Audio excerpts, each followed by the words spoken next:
We are recording. All Hi, right. everybody. This is David P. France, and I'm coming to you from Basel, Switzerland. Today, I am speaking with a friend of mine who I met a couple of years ago, many years ago now, right? Alessandro Lizza. Hi, Alessandro. Hey. Hi. How's things in Rome? Getting back to normal very slowly. Very slowly. If we can call it normal, it's all like in a bubble at the moment. Yeah. So yes. What did you just say? No, I mean that's the expression I will use. It's like living in a bubble. It doesn't feel normal, but we like to think it's normal. I see. Well, can you give the people who are not living in Italy or in Rome an idea of what it's like for you now that we can say it's post-COVID, right? Is that correct to say? Well, it's still confusing because when you read the press, some people are saying that there's like a coming back of it, and so you have to be careful. But at the same time, it looks like everyone wants for it to be over. So we're acting in a cool way. I mean, we're having some rules to respect. When we go indoors, we have to wear the masks. But people want to go out, want to do the happy hours again, want to go to the beach. So it's like there's a big urge for people to go back to normal. But at the same time, some people are there on the lookout saying, oh, watch out because it might come back.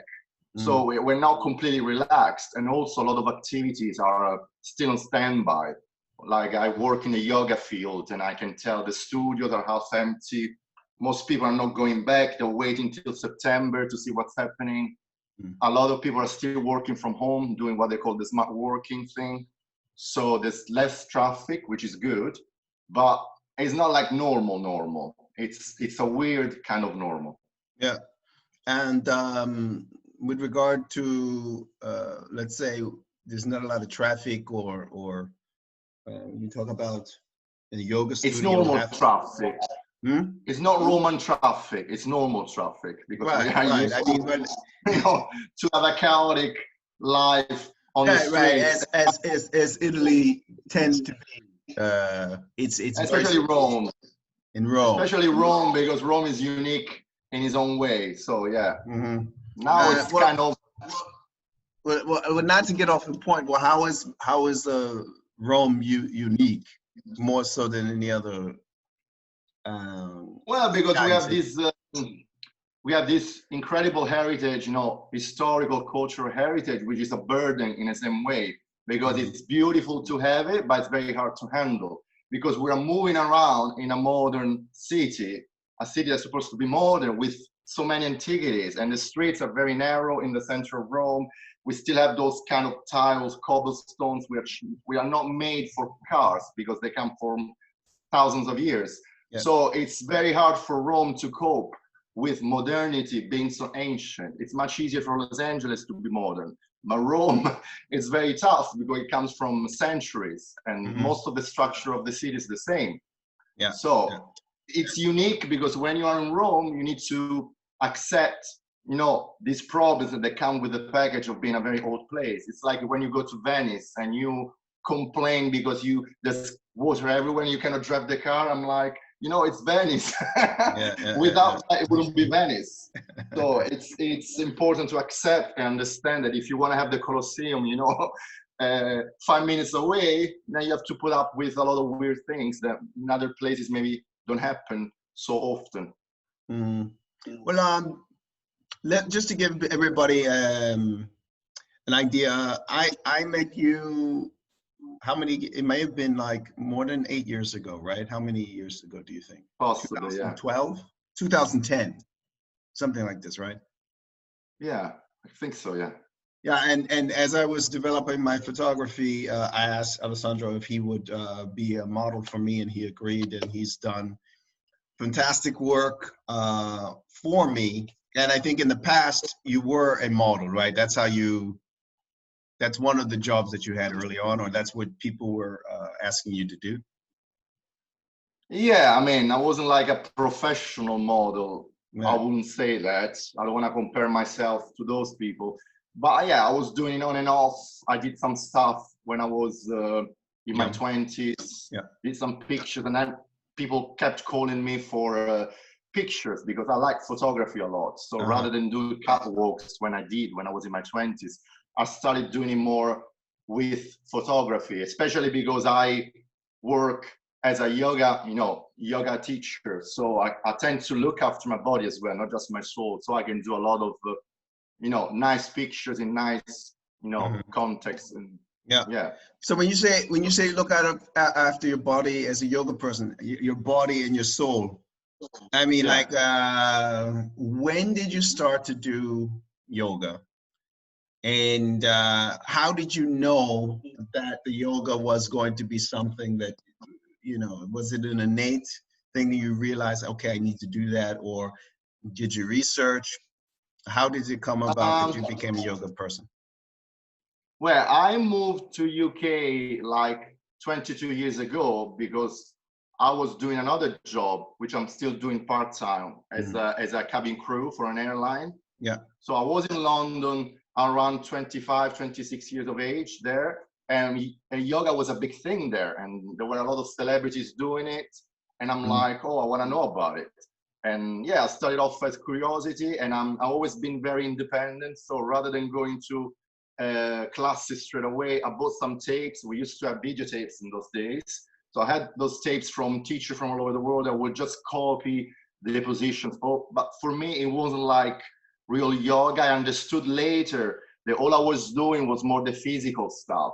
So for me, it was like a performance thing, trying to achieve those positions, which I'm very good at. I realized that I can achieve that very easily. It's a talent, but also I think it's part of discipline. And then later on, being curious about it and also traveling for work, I had the chance to go to classes all over the world, meet people that were doing it, read books about it, because I've always been attracted by what I call the invisible, the invisible stuff of this world. So it always fascinated me, the fact that yoga works on your body, but it's also very well connected to the mind and what they call the soul, or I can just say the emotional side, because some people are not very happy with the word soul. That's one thing I understood. So I don't use soul, I just say the emotional side. So it's like the heart, whatever you're feeling inside, what you're thinking in your mind, that is a body. So there's an holistic approach from Greek.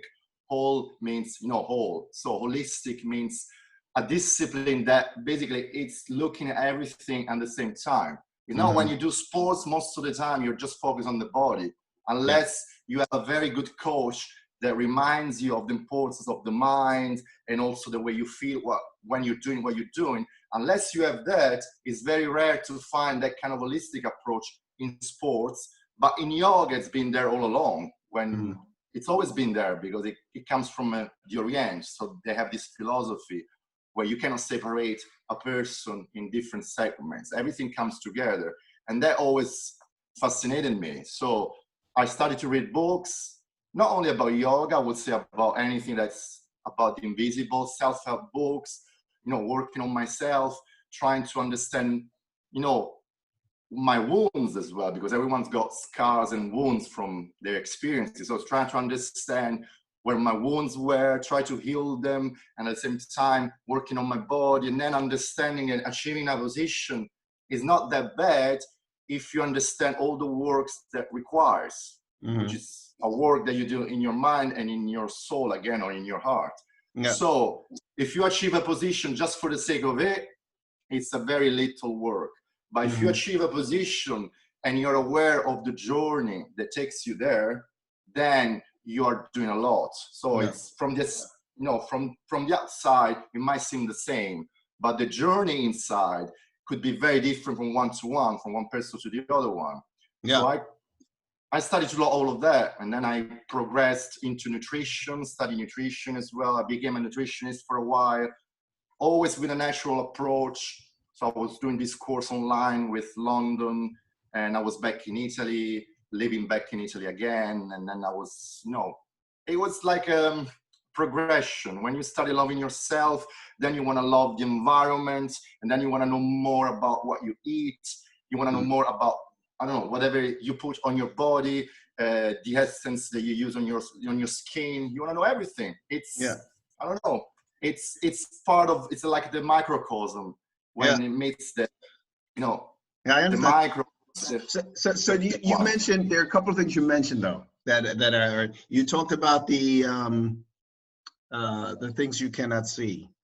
So in your mind, what are these things that you cannot see, and explain to people from your perspective what that, you know, what that means for you?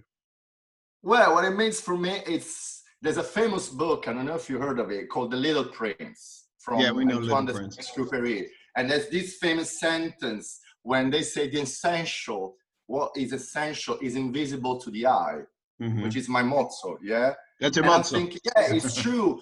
Yeah, the essential is because we are human beings and feelings. You know, it's like we feel stuff. We want to have the thing to feel stuff. I want to have a material thing like a car, but I want to have a car because I want to feel the freedom to be able to move from point A to point B. Right. So I'm having a material object, but that's to have the experience. So to feel something, I want to have a partner on my side because I want to feel loved. I want to have a home because I want to feel, you know, protected. So it's all about feelings, and feelings, you cannot see them. You can just feel them, definition. So you might see whatever manifests outside. I can give you a caress and you think, oh, you understand that I love you. So you see that gesture, but you cannot see the love. The love, you can only feel it. So I'm thinking, yeah, the essential, whatever we are doing in this life is for the experience of what we feel. And we use stuff, we use matter, we use material stuff in order to feel, which is the essential, which is invisible. And also, when you look at a science, I mean, we know that like an object is made by atoms, right? Yes. So you don't see them. So you see, like, I don't know, a chair, for instance, and you say, oh, this chair is not moving. It's very, you know, thick. It's there. It's heavy. But then if you change perspective and you use, you know, the proper machinery, you can see that actually it's full of atoms, particles, molecules. They're moving around, and there's a lot of void. What the chair is made of is mostly void.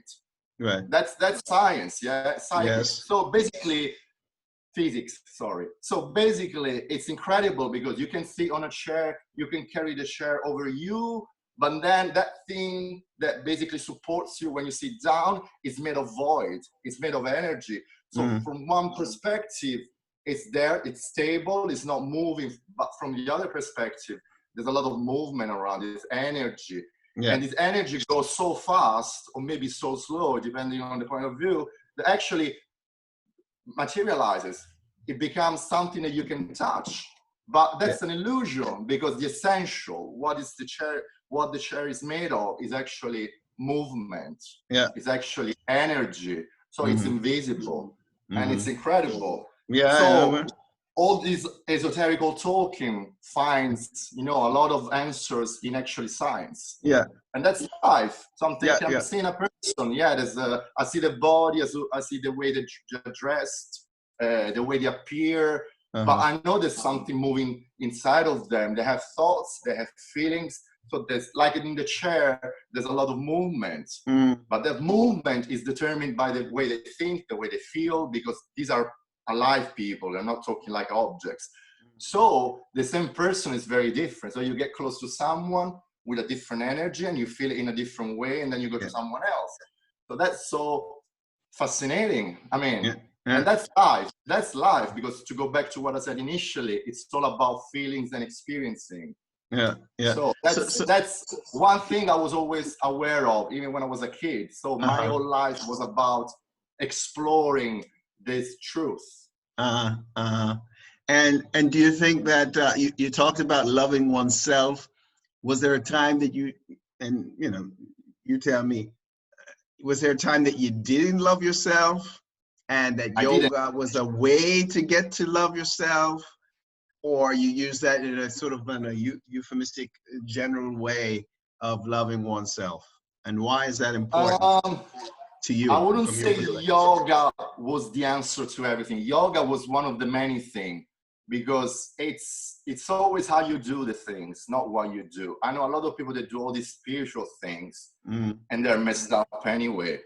They don't understand that they're becoming very fanatic about these things.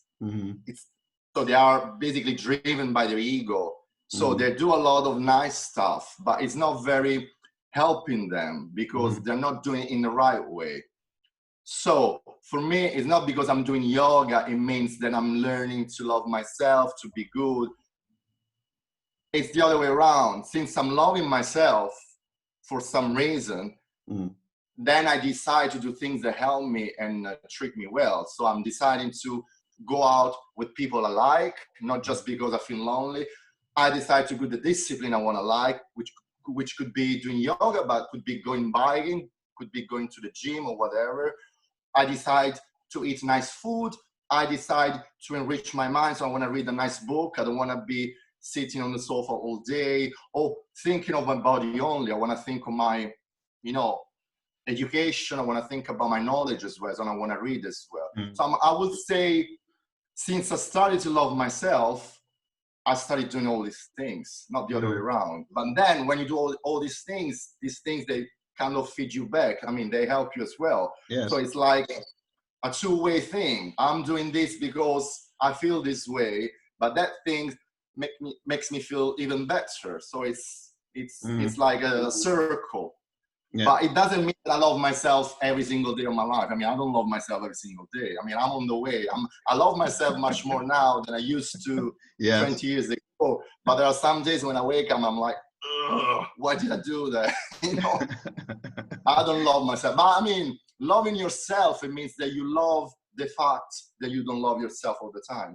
I see. You accept, I know it sounds like a paradox, but you accept the fact that you cannot love yourself all the time. Right. That's part of love.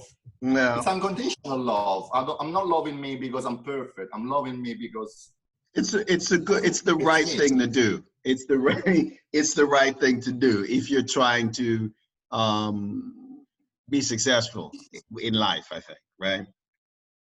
Yeah, I mean, I think so. Success is another dodgy word. It's a little dodgy word, but you know what I mean. Like, you want to be aligned. I could speak for hours about what I think about success. Not success in terms of what we know in the Western world, right? You have one car and all that. We're not talking about that. We're talking about what I believe you're talking about. Fulfillment is the word. Yeah. Personal success, right? Yeah, which is material the reason success, why we're here. Personal success. Being when you also touched on this in a previous conversation you and I had, where you said, well, I'm not going to do that because I don't think I want to do that. I don't like doing that. And you were going on about why is it important for you to like? Is it important to like everything that you do, right? So let's say if you're just starting out, you're starting out as a young person, and you say, I don't want to do that job because I don't like that job. But let's say that's the only job in town, or it's very limited. So what is your perception? And we're talking a little bit about some more esoteric, right? But no, I know what you mean. I would say it's more spiritual stuff, because we're talking about. So when you say I don't like it, like, why is it important to you? Okay, now I have this idea. I think that we all come with different skills and talents, right? Yes. And we need to express them in order to be happy, right? Okay. Say that I'm a painter. If I'm a painter, I need to paint. Yes. And that's the only time when I'm really happy, because I am being a painter. Painter. And happy the moment I'm painting, not later when I'm selling my pictures, right? Or my paintings. I'm happy while I'm doing it because I'm a human being. I am being a painter, yeah? Yes. So, going back to your question, if there's no job as a painter and no one is buying my paintings, and there's another job, a crap job, but at least that job is giving me some money to buy my brushes and my canvases and all these things, then you know what I'm saying? I would find a compromise, or maybe I would say a balance. I like the word balance more. So if that is the only job in town, I'm taking it. When I'm going to work, I try to stay focused on the positive. I'm thinking, I'm doing not the best job, but this job is allowing me to buy the brushes, buy all the canvases, all these things. When I go home, even if it's not my job, whenever I have time, I start painting. So I'm expressing myself. So even if painting doesn't become my job, it's still what I am, and I'm doing it. So at the end of the day, I can be happy.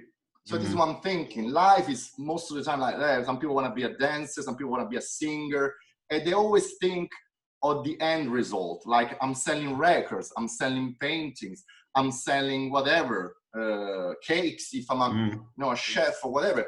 But you need to focus on what you're doing because of who you are. So for me, it's more about being. So if I'm focusing on I'm being this, then I'm happy because there's this energy inside of me that I need to express.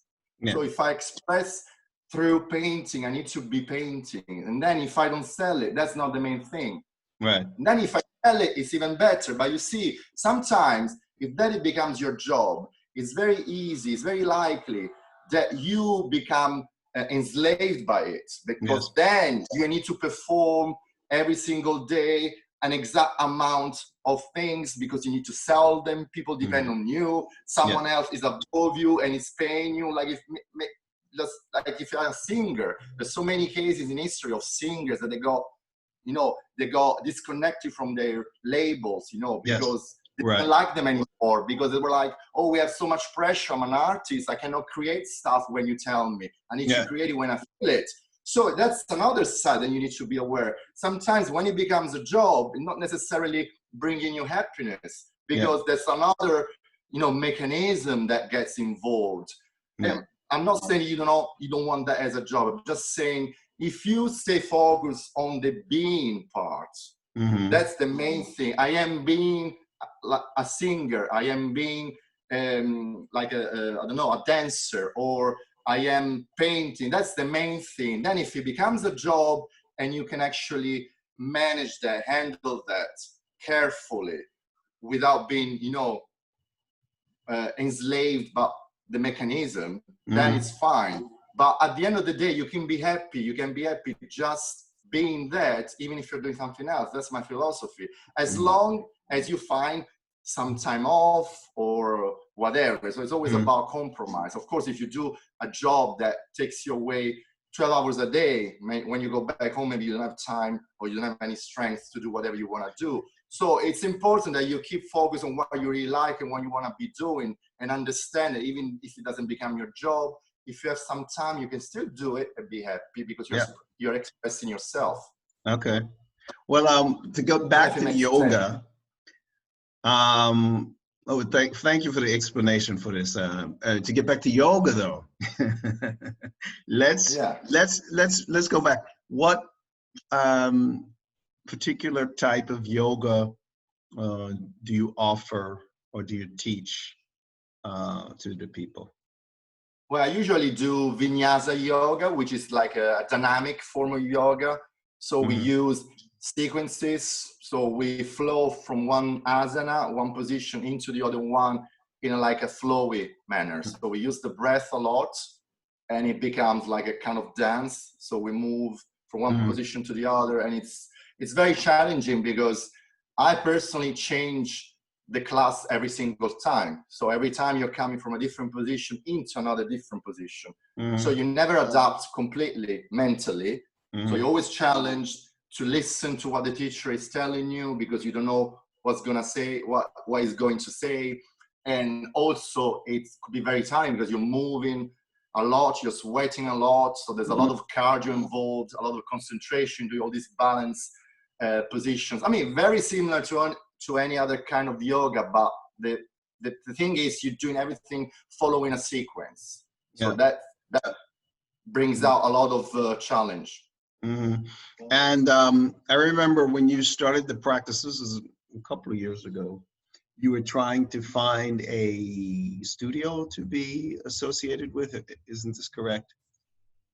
I think you were already doing it, and I met you at the time when you were moving into that space, into the yoga world.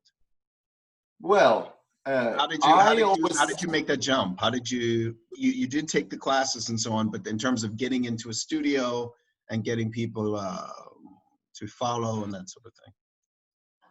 Well, I mean, I always like to mix things. So even now I'm doing some one-to-one classes, and I go to people, or people come to my place. I have a lovely terrace, so I can do classes outdoors. I can do them in my lounge. I work this way, and also work for some studios. Yeah. So in those days, I was just keeping my eyes open, looking around. I used to organize classes in the open, in the park as well. Do this like a 1 week event or twice a month event. And it was tough because I was doing everything by myself. Yeah. And it required a lot of organizational skills and everything. And then I found a few studios, and I just studied with them. You know, I've been interviewed, and things went well. A lot of people being enthusiastic about my work, so that was good. I wasn't very sure that everyone would like it because I'm doing a very tough type of yoga, as I said. You're a hard teacher. You're a tough teacher. No, I mean, it's not tough in the way that I'm serious. I mean, I tend to joke, but no, my class is very demanding. People are like exhausted at the end. It could be, I mean, a lot of people that don't like to do sports, they come to my class because they're doing yoga, but at the same time, they're really using their body to work. So they're happy about it. But so I wasn't sure that everyone would like it, because there's a lot of people that like to do very, you know, gentle stuff. Yes. There's people also, I mean, I don't want to say it, but not too young, so they don't want to do like all these push-ups and stuff like that. So it wasn't the most popular for me initially. It wasn't the most popular style of yoga, because you need to have something in between to gather, you know, more whatever masses or whatever. But no, in the end, it worked out very well. There's so many people that like it, and I love it. It's very challenging for me as well, because I need to talk a lot. I need to move. I need to show the position. So I'm doing like an hour and 15, and I'm like drenched with sweat.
I see. Well, look, you told me a story a while back how you worked with, did you work with some really like VIP, somebody who was... oh, yeah, that was incredible. I don't know if I can mention the name. You can't mention the name, but you can say, say as much as you can. Say as much as you can. Like, you don't have to reveal. Well, I'm just saying that when I went to their place, I saw pictures of the Clintons with them and blah, blah, blah. Yeah. And they're based both in Rome and UK, and they invited me over in their mansion in UK, actually in the countryside. In the countryside. And I got like a limo with the driver to pick me up. Right. And I had my own place. Oh, it was like a dream. And they wanted me for 2 weeks. I can only do 1 week because I was actually moving out at that time. So I have to be at home to do that moving out. But it was incredible, the people I met. And I'm talking like nobles as well. Yeah, sure. And, it was incredible. You have What? to remind me. Well, look, I remember stuff like this. Don't ask me why I do. I just remember this kind of stuff. It's funny because I forgot about it when I was talking about the things I've done. I mean, look, this is what, I tell people, I have been doing this kind of work with people, unbeknownst to me that it was actual work, since I was a very young person, like working in the community, right? So what that means is that I would go and visit people and hang out with them, but like, usually they would exhibit some sort of talent, and that I would identify that early on. So I would go to see how they would actually do what they were doing. So, I've been doing this, talking to people for a long time. So now we're doing this in interview form, and I could do this 8-hour day easy. Right. So it's not a, so in other words, what you're saying about once you find the thing that you like, right, then it becomes, yeah. Well, sort of. I mean, this yoga path for me has been kind of easy so far compared to other things in my life. It's like, it feels like everyone and everything was ready for me. So when I started doing it, it was like, okay, then, and then I was around when these big studios opened in Rome. I was just around. I mean, I had my certificate as a teacher, and like 3 months later, they were starting to build these studios. And then I was straight away accepted in the team of the teachers. So it's like, boom, boom. Then I meet someone that says that. I mean, it's incredible, I have to say. It's like, sometimes I feel like there's like a hand that is moving me, along the path. Yeah. But it's not always like that. I mean, I have to say, it has been with yoga, but other parts of my life, I don't know. Have not had that same ease. I see. No, I wouldn't say that. No, I wouldn't say. I have to be honest. Sometimes you feel the struggle, and sometimes you don't. That's life. That's life. Let's ask a couple more things, and then I'm gonna let you go. We also, how do you say this? When you talk about yoga being connected to the body and soul, is there, for you, when you're doing the yoga, how do you feel? Is your soul being nourished, or is it your mind, or what's the process for you? I mean, can you be more specific about what you get out of it and how you experience it? Is that well, it's a bit complex. I'll say, which something I already said initially, about the way you do things, not what you do, is the way you do things. It's, for me, yoga and also meditation, I would say, is not just a technique that you do 1 hour, 2 hours, 3 hours a week. It's more like the thing I take away with me. So for me, yoga is more about when I'm not doing yoga. I don't know if it sounds weird, but that's the thing. I'm saying it's not about doing yoga, it's about being yoga. So we go back to the being thing. I see. It's about not doing meditation, it's about being in a state of meditation. So if you are being in a state of meditation, if you are being in a yoga mood, you do everything else in your life with a different approach. And that's the real change. If you're just doing 20 minutes of meditation on a class on an hour of yoga, you might be fine there, but then when you leave the mat, or when you finish the meditation, you might go back to the normal life, and you're angry again, you're against everyone, you're not grateful about things. So at the end of the day, it didn't really help you. I mean, it did help you to detach for a while, to unplug for a while, which is still good, but it wasn't like a big transformation like it could be. So what I'm saying is, for me, when I'm doing yoga, it's try to understand that an hour or 75 minutes of practice is like a metaphor for my life. I see. So I'm experiencing my practice, and I know this is what I need to take away with me, which means so many things on different levels. Ego detachment. Whatever I'm achieving, it really doesn't matter. I need to embrace. If I don't feel good, doesn't matter. If I don't do the position well, it doesn't matter. If I feel that I have some pain in my body, I listen to it. I'm not doing that just to prove myself that I'm good.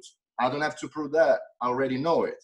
There's no one to prove around. I don't have to prove myself, and that's it. And also, I'm accepting everything I'm doing. I'm accepting my limits, but at the same time, I want to try to do something new. And also, I want to have fun, because at the end of the day, I'm doing to have fun, to feel okay. Yeah.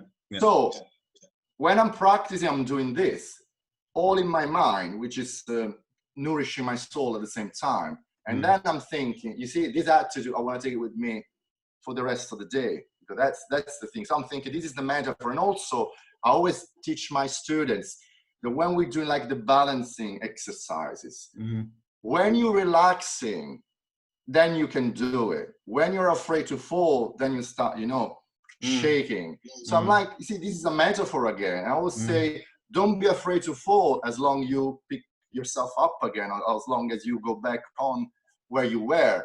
And that's, again, it's a metaphor. And also understand where I'm creating tension in my body. That's when the position is not working. And then I put that in real life. And I'm thinking, when I'm tense in everyday life, that's when things don't work.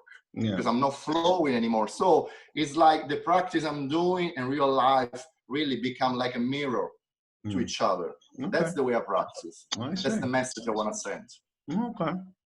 Well, look, I understand. It's not an issue for me.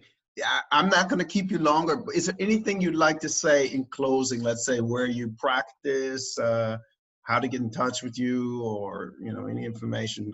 As this video goes. Well, they can find me online. I have a site, website with my name and surname, family name, Alessandro Lizza. So I guess you're gonna put my name in the video. Yeah. So they can find me there. They'll find an email address to get in touch with me. If someone comes to Rome, they can call me. Yeah, they can come to the studios where I teach. Hopefully September would be a more normal time to practice, because we reduce numbers because of the so-called pandemic. So yeah.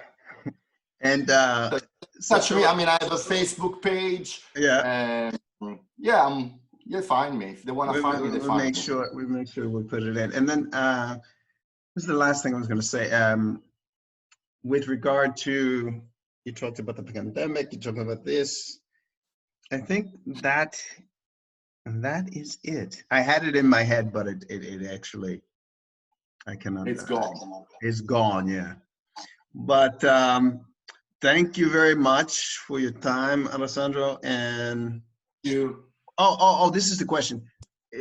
Is Italy is now open as of June 18th? It is open to EU people, right? EU citizens. To travel to, you mean? To travel back and forth, are the borders open? I think so. I mean, I'm not too well informed, but I think there are not every single country is allowed to every other country within the European community. I think there's some exceptions, but because there are different, rules for each country. So I think we couldn't go to Greece up to a few weeks ago, but I think the ban is gone now. I'm not sure. So it keeps on changing every day. Okay, well, look, we will follow, and I will. Hopefully, I can get there very soon. I'd say probably won't not until after August, and that's when vacation happens, right? For most people. Anyway, thank you so much. You're welcome. And see, it didn't hurt, right? Everything went, smoothly. Yeah. No problems, right? No problems, no. All right. Take care. You don't know the cat at the back scratching on the door. I can feel her, but it's okay. Anyway, look, I'll talk to you soon, okay? Okay, take care. Ciao, grazie. Ciao, ciao, ciao.